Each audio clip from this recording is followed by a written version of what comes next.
지만 강원 영동 지역은 모레 새벽까지 이어지겠습니다. 내일까지 예상 강우량은 경북 북부 동해안에 최고 500mm 이상, 경상도와 강원 영동에 100에서 300, 서울과 경기도는 30에서 80mm 등입니다. 서울지방 지금 기온 20.7도입니다. 태희경입니다. 지금 시각 6시 5분입니다. KBS.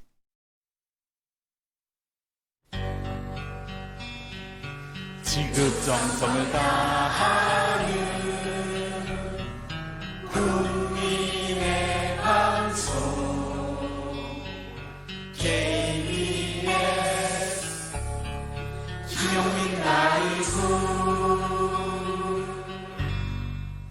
이 프로그램은 여러분의 소중한 수신료로 만들어지고 있습니다. 김용민 라이브 오디오 파노라마. 퇴직만이 답이라고 생각합니다. 네, 말씀 잘 새기겠습니다. 공직자 말고 그냥 공처가 혹은 자연인으로 사시는 게 더 낫지 않겠습니까? 10월 1일 국회 대정부 질문. 신보라 자유한국당 김수민 바른미래당 의원이 조국 법무장관에게 이렇게 쏘아붙였는데, 박명재 한국당 의원은 조국 장관을 아예 귀하라고 부르고 제가 귀하라고 부르겠습니다. 야당의 공격 포인트는 이러한데, 여당은 박홍근 더불어민주당 의원. 윤석열 총장께서 조국 장관이 임명되기 전날 조국 장관을 임명하면은 본인은 사퇴하겠다 이렇게 청와대에 말했다고 제가 들은 바가 있습니다. 혹시 총리 들어보신 바가 있으세요? 네, 확인해드리기 어려운 것을 이해해 주시기 바랍니다. 윤석열 검찰총장이 조국 법무부 장관 임명은 안 된다고 대통령에게 직접 보고한 듯, 관련해서 8월 28일 CBS 라디오 김현정의 뉴스쇼에 나온 권영철 대기자, 윤 총장이 검사 앞에서도 조국은 안 된다고 말했다고 전하는데, 윤석열 총장이 최근 사석에서 이러다가 정부가 무너지는 것 아니냐 이런 언급을 했다 그래요. 예, 저건 제가 확인하지 않은 얘기는 하진 않으니까 조국을 지키기 이러다 보면은 문재인 정부가 타격이 너무 크기 때문에 결국은 문재인 대통령을 지키는 걸로 나선 게 아닌가 하는 게 첫 번째 이유고요. 노골적으로 드러난 윤석열 검찰총장의 조국 장관 임명 반대 입장. 유시민 노무현 재단 이사장이 어제 JTBC 뉴스룸에 나와 이후 상황을 요약했는데, 그 다음에 대통령이 그럼에도 불구하고 지명을 하니까 그 다음에는 주저앉혀야 된다고 판단한 거예요. 제가 보기에는 이게 애국심에서 이런 사람이 법무부 장관으로 오면 국정도 엉망이 되고 나라가 큰일 난다 해서 국회 청문 절차가 끝나기를 기다리지 않고 8월 하순에 곧바로 20군데 압수수색 첫날 시작해서 70군데를 그동안에 압수수색을 했고요. 그다음에 국회 청문회가 끝나기 직전에 장관의 배우자를 기소함으로써 배우자가 기소된 상황에서 장관 할 수 있냐 이렇게 갔고요. 조국 장관에 대한 검찰의 수사가 과도하다고 판단한 문재인 대통령, 검찰권 행사를 함에 있어 앞으로 어떻게 개선할 것인지 밝히라며 사실상 옐로우 카드를 드는데, 따라서 검찰총장에게도 지시합니다. 국민으로부터 신뢰받는 권력기관이 될 수 있는 방안을 조속히 마련해 제시해 주길 바랍니다. 대통령 지시를 받고도 검찰 심드렁하게 찬찬히 검토하겠다고 반응. 이낙연 총리 깊은 우려. 대통령의 지시에 대해서 하부기관이 찬찬히 검토하겠다 이렇게 반응을 보이는 것은 제가 전례를 본 적이 없는 것 같습니다. 여권의 노골적인 윤석열 비판 기류. 자유한국당은 즉각 민감하게 반응. 이 검찰 수사를 방해하다가 안 되니까, 도저히 안 되니까 최후의 수단으로 윤석열 총장을 끌어내리기 위한 수순으로 들어갔다. 자유한국당이 여당일 때엔 어땠을까? 2013년 국정원 선거 개입 수사가 진행되는 와중 황교안 법무장관 말을 안 듣는 최동욱 검찰총장, 그 밑에 수사 책임자인 윤석열 여주지청장은 정감윤 한국당 의원에게 꾸지람을 듣고, 지금 현재 윤석열 지청장 하는 것은 항명이고 하극상입니다. 하극상. 끝내 법무부 대변인 최동욱 검찰총장의 혼외자 문제를 조사하겠다고 밝히고, 법무부 장관은 당사자인 검찰총장의 지휘를 받지 않는 독립된 감찰관으로 하여금 조속히 진상을 규명하여 보고하도록 조치하였다. 새누리당 대표 비서실장이던 여상규 의원, 박근혜 대통령도 잘한다고 박수 보냈다고 밝히고 법무부 장관이 감찰권을 행사한 것은 법적 근거를 가지고 있고 진실을 밝히자는 차원에서는 잘한 것으로 말씀하셨습니다. 한마디로 이 검찰 수사를 방해하다가 안 되니까 도저히 안 되니까 최고의 수단으로 총장을 끌어내리기 위한 수순으로 들어갔다.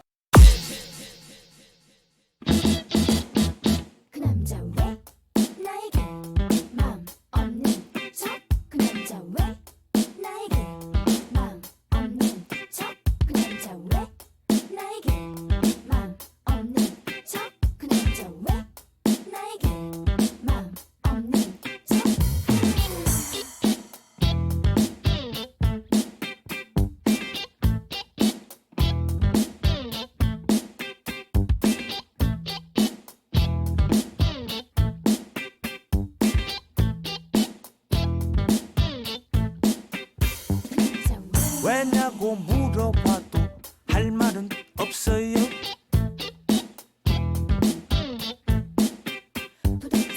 왜 고개를 숙였느냐 묻지를 말아요.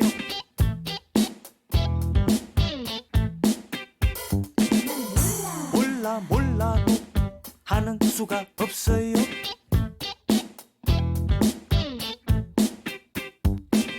내 맘속 샘물은 메마른지 오래요.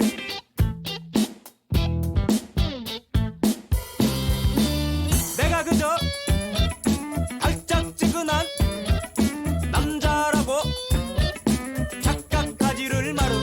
나도 결국에는 들쩍지근해지는 그런 평범한 남자랍니다.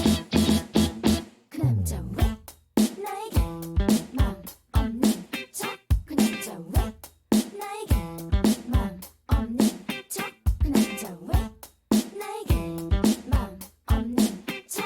그 남자 왜 나에게 맘 없는 척? 그 남자 왜 정글이 물으시면 할 말은 있어요.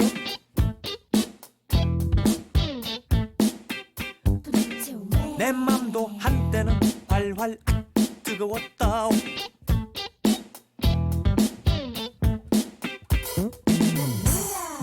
몰라 이제는 나도 나를 몰라요.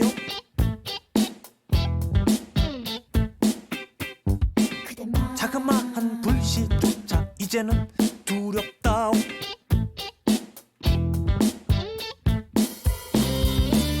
내가 그저 달짝지근한 남자라고 착각하지를 마라. 나도 결국에는 들쩍지근해지고 말 거라는 거를 망각하지는 마라.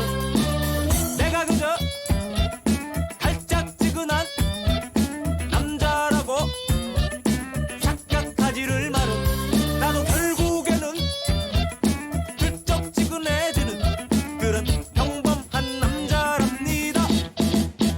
그 남자 왜 나에게 맘 없는 척? 그 남자 왜 나에게 맘 없는 척? 그 남자 왜 나에게 맘 없는 척? 그 남자 왜 나에게 맘 없는 척?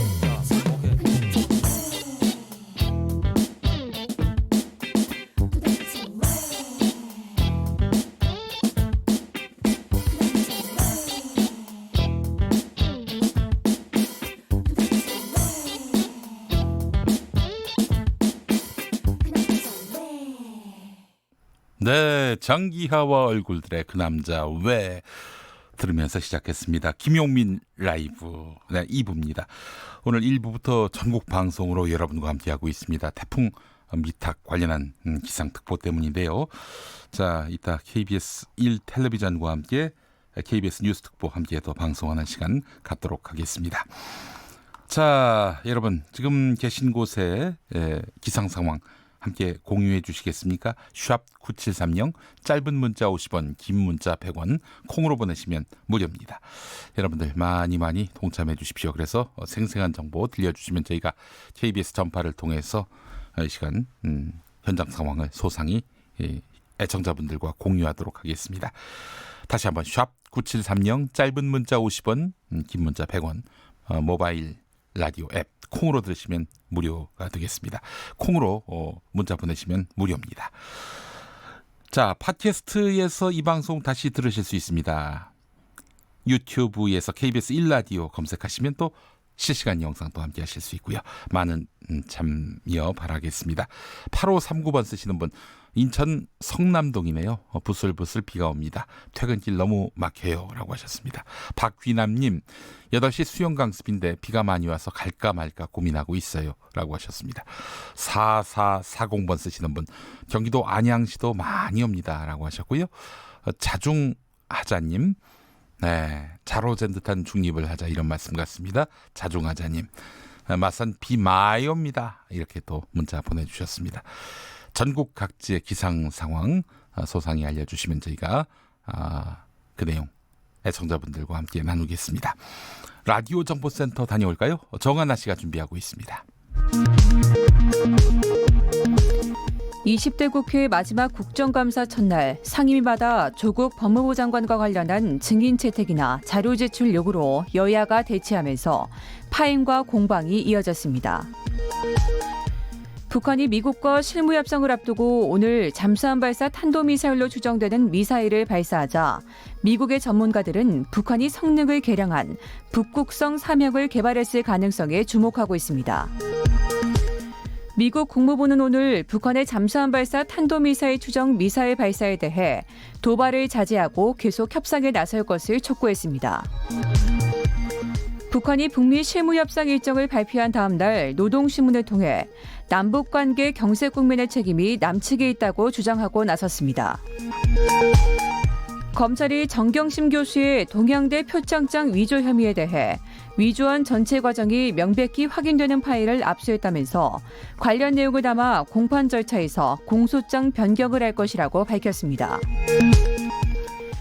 더불어민주당이 조국 법무부 장관과 가족 관련 의혹을 수사하고 있는 검사와 검찰 관계자를 피의 사실 공표와 공무상 비밀 누설 혐의로 서울중앙지검에 고발했습니다. 바른미래당 오신환 원내대표는 더불어민주당이 조국 법무부 장관 관련 의혹을 수사하는 검사 등을 피의 사실 공표 등의 혐의로 고발한 데 대해 집권당이기를 포기한 경거망동이자 검찰 탄압이라고 주장했습니다. 지금까지 정보센터 뉴스였습니다. 김용민 라이브.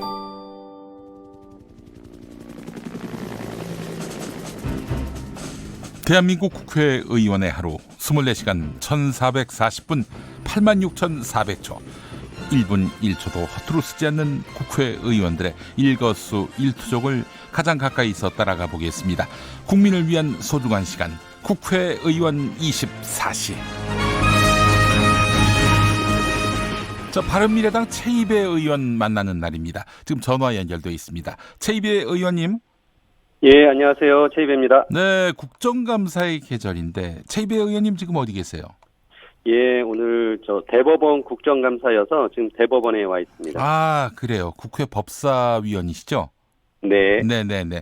자, 대법원. 지금 저 바쁘셔가지고 전화 연결로 오늘 초대했는데 대법원에서 국회 법사위 국정감사가 진행됐다 이 말씀인데 어떤 얘기들이 오갔습니까?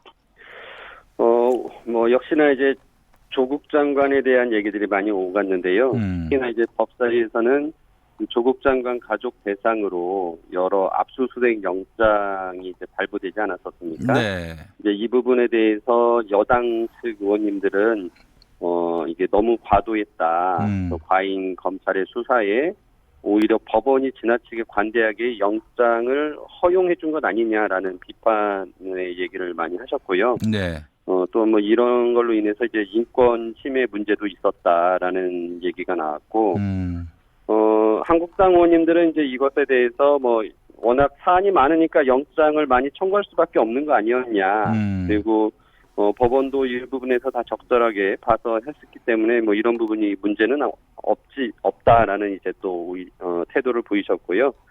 그 외에 표의 사실 공표에 대해서 사법부에 제어가 필요하다는 또 조국 장관과 관련된 얘기들이 많이 오갔습니다. 근데 법무부하고 예. 그 대법원하고 관계가 있습니까? 뭐 법무부는 이제 행정부고요. 예. 대법원은 이제 사법부로 별도의 이제 그 상권 분립된 조직이지 않습니까? 예, 그러니까 근데 왜 이제 조국 장관 얘기 여기서- 나오는지 싶어서요. 근데 이제 그 대법원에 이제 결국은 판결을 하고 그다음에 영장을 발급하는 판사의 역할이 있다 보니까 예. 이제 서로 그런 주장을 하면서 정당성을 확인하고자 했는데 역시 뭐 법원에서는 그런 부분에 대해서 수사 중인 사건이기 때문에 네. 입장을 명확하게 뭐 답변을 주지는 않고 있습니다. 아이고 뭐 법무부에 대한 국정감사만 모르겠는데 아무 예. 상관없는데 또 예. 아니 뭐라고 답변을 해요? 뭐 조국 장관에 대해서 물어본데 예, 하여튼 뭐 법사위의 예. 대법원 국감도 조국 국감이었다 이런 보도가 나오고 있는데 자, 그 의원님께서는 좀 항상 지난번 저 조국 장관 후보자 청문회에서도 다른 견해 그 다른 입장으로 예. 항상 다른 관점으로 접근을 했는데 이번 국정감사에서 뭘 주안점을 두실 생각이세요? 저는 이제 이번 국정감사는 국민의 세금이 낭비되는 부분들을 이제 좀 찾아내서 다음 예산 심사에 연결시켜서 예산 심사 때 그런 세금 낭비가 이루어지지 않게 해야겠다라는 생각을 가지고 네. 오늘 오전과 오후는 계속 그 과거에 대법원에서 있었던 전자법정 관련 사업을 하면서 있었던 입찰 비리 문제를 지적을 했고요. 네. 이게 한 20년 가까이 특정 업체와 거래를 하면서 수천억 원에 달하는 그 입찰 비리가 있는 것으로 추정이 됩니다. 이제 최근에 1심 판결이 나온 내용을 근거로 제가 대법원에 왜 이런 부분에 대해서 책임자들이 책임지지 않느냐. 그러니까 밑에 직원들은 다 형사 재판을 받고 있지만 막상 유해 관리 책임을 지고 있었던 판사들은 아무도 그 형사 사건에 기소되지 않았거든요. 그래서 그런 부분은 문제점을 지적하고 이후에 계속적인 그 전자 관련된 정보화 사업을 하는데 이 똑같은 문제가 발생하지 않기 위해서 어떻게 이제 조치를 해야 되는지에 대한 대안들을 좀 제시했습니다. 예, 알겠습니다. 김명수 대법원 체제에서도 이게 별로 바뀌지 않아 가지고 네. 경향신문인가 거기서 문제 제기했던 기억이 납니다. 예, 맞습니다. 예. 사법농단 판사들에 대한 징계 현황 그리고 사법개혁 진행 상황에 대한 질의도 있었을 것 같은데 그 내용도 한번 좀 소개해 주시겠습니까? 예. 그 사법농단 이후로 이제 아무튼 김명수 대법원의 그 사법개혁이 이제 추진되었는데요. 네. 이제 오늘 많은 의원님들이 그 부분에 대해서 이제 성과가 좀 부족하다. 특히나 이제 입법적인 절차가 제대로 마련되지 않은 상황에서 그 법원이 자의적으로 규칙을 만들어 가지고 법원 행정 자문회의 등을 만드는 것은 바람직하지 않다라는 이제 의견이 있었고요. 또 이 부분에 대해서 김명수 대법원이 좀 이념적인 편향성을 가지고 자문위회를 구성하거나 뭐 대법원을 구성한 것이라는 것에 대한 또 야당 의원님들의 강한 또 비판이 있었습니다. 알겠습니다. 아이고 이거 사실 사법농단에 연루된 판사들도 여전히 재판하고 말이죠. 예? 예. 이런 일도 저도 네. 예, 저녁에 이제 이후에 또 진행이 될 때 지금 76명의 이제 그 법관들이 이제 관여가 됐다라고 해서 검찰이 이제 통보를 했고요. 네. 그 중에서 일부가 징계를 받고 또 일부가 기소가 돼서 재판 중에 있습니다. 그래서 네. 상당히 대부분의 그 문제가 있다라고 한 판사들에 대해서는 징계도 없고 기소도 되지 않아서 아무런 조치가 없거든요. 그래서 네. 그런 부분들도 지금 차후에 또 지적을 하고 대안을 좀 모색하려고 합니다. 확실히 자기 스스로 개혁하라고 하면은 안 되나 봐요. 예, 결국 뭐 상권 분립을 통한 이런 견제가 네. 필요한 이유죠. 예. 알겠습니다. 국회가 좀 더 역할을 했으면 좋겠다는 생각이 듭니다. 예. 예. 자, 이 최이배 의원께서는 법관과 예. 법무공무원들의 주식 투자 내역 점검의 필요성을 역설했어요. 예. 지난 4월 당시에 이미선 헌법재판관 후보자 인사청문회 과정에서 불거진 주식 투자 논란에서부터 이 이야기가 시작된 걸로 알고 있는데 그렇죠. 법관과 법원 공무원들의 주식 투자 내역 왜 점검이 필요한지 그리고 이와 관련해서 왜 윤리 의식이 필요한지 이것도 한번 좀 짚어주셨으면 좋겠어요.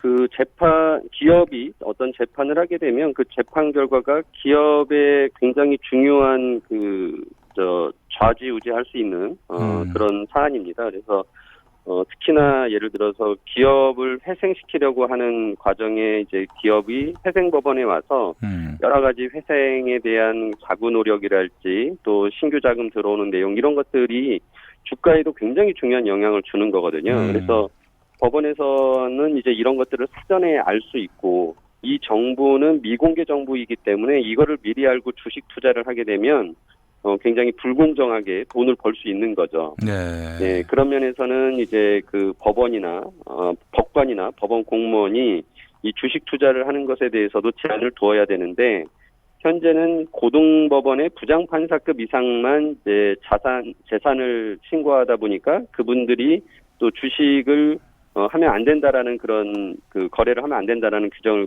가지고 있어요. 근데 그 외에 다른 분들은 그런 그 규정을 제도를 법적으로는 받지 않고 있는 거죠.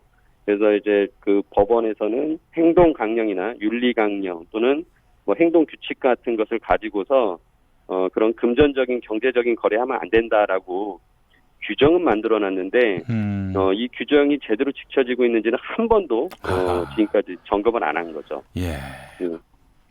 아이고 참. 네. 법원에 계신 분들은 그래도 남들에 비해서는 비교적 윤리적으로 살 것 같은데 법에 부합한 삶을 살 것 같은데 법 정신에 부합한 삶을 살 것 같은데 알 수가 없는 거네요. 지금 현재. 예, 그래서 이제 그런 강령이나 규칙들이 제대로 지켜졌는지에 대해서 좀 점검이 할 필요가 있겠고요. 네네네. 특히나 이제 아까 말씀드린 대로 이제 회생법원 판사의 경우는 워낙 중요한 기업 정보를 다루기다 보니까 특히나 더 강한 규제가 필요할 것 같습니다. 알겠습니다. 지난 4월에 최입의 의원을 자유한국당 의원들이 감금했습니다. 이 건이 이제 결국에는 고발됐었고요. 그래서 그렇게 의원님을 감금한 자유한국당 의원들에게 검찰이 소환을 통보했는데 황교안 자유한국당 대표가 어제 뭐 부르지도 않았는데 가가지고 내가 모든 책임을 지겠다면서 검찰청에 들어갔는데 들어가서 또 진술 거부를 했다고 하는군요. 네. 진술 아니 부르지도 않았는데 가가지고 진술 거부를 했다는 건 이거 어떻게 봐야 될지 모르겠습니다만 황 대표 발언 어떻게 보셨어요? 이분이 원래 이제 법무부 장관을 하신 분 아닙니까? 네네. 그리고 국무총리를 하셨던 분인데, 그러니까 굉장히 뭐 법조인으로서는 최고의 그 직을 다 하신 분인데, 검찰에 가서 그렇게 진술 거부를 하면서 또 다른 소환된 의원들한테는 조사에 응하지 말라, 즉 국가의 공권력 행사에 거부하라라는 것을 너무나 당당하게 말씀하시더라고요. 네. 그러니까 절대 정정당당한 모습이 아닌데 너무 당당한 모습을 보이시면서 말씀하시는 걸 보면서 한국당이 정말 그 어떤 법치주의나 또는 이 준법의식 같은 게 기본적으로 있는가 싶었고요. 특히나 뭐 이제 황교안 대표가 또 머리까지 깎은 모습으로 그렇게 검찰 앞에 가서 말씀하시는 거 보니까 참 어떻게 보면 뭐 그냥 보기 안 좋았다 뭐 그런 생각이 듭니다. 예. 알겠습니다. 죄송합니다. 아유 갑자기 사례가 들어서. 자 의원님 마지막으로 하나만 더 묻겠습니다. 바른미래당 분위기가 심상치 않습니다. 그 유승민 의원이 우리의 선택에 대해서 빠른 결론을 내릴 것이다 이렇게 말했는데 어떻게 분당 수순으로 가는 겁니까? 지난주 토요일 날 유승민 전 대표께서 이제 어디 외부 행사에 가셔서 바른정당과 이제 국민의당이 통합한 것을 통합 이후에 보여드린 게 없다. 네. 통합이 실패했기 때문에 다른 길을 모색하겠다라는 이제 말씀을 하셨어요. 그래서 어떻게 보면 이제 통합 실패를 선언을 하신 거거든요. 네네. 그럼 이제 통합 실패의 원인이 무엇인가라고 생각해봤을 때.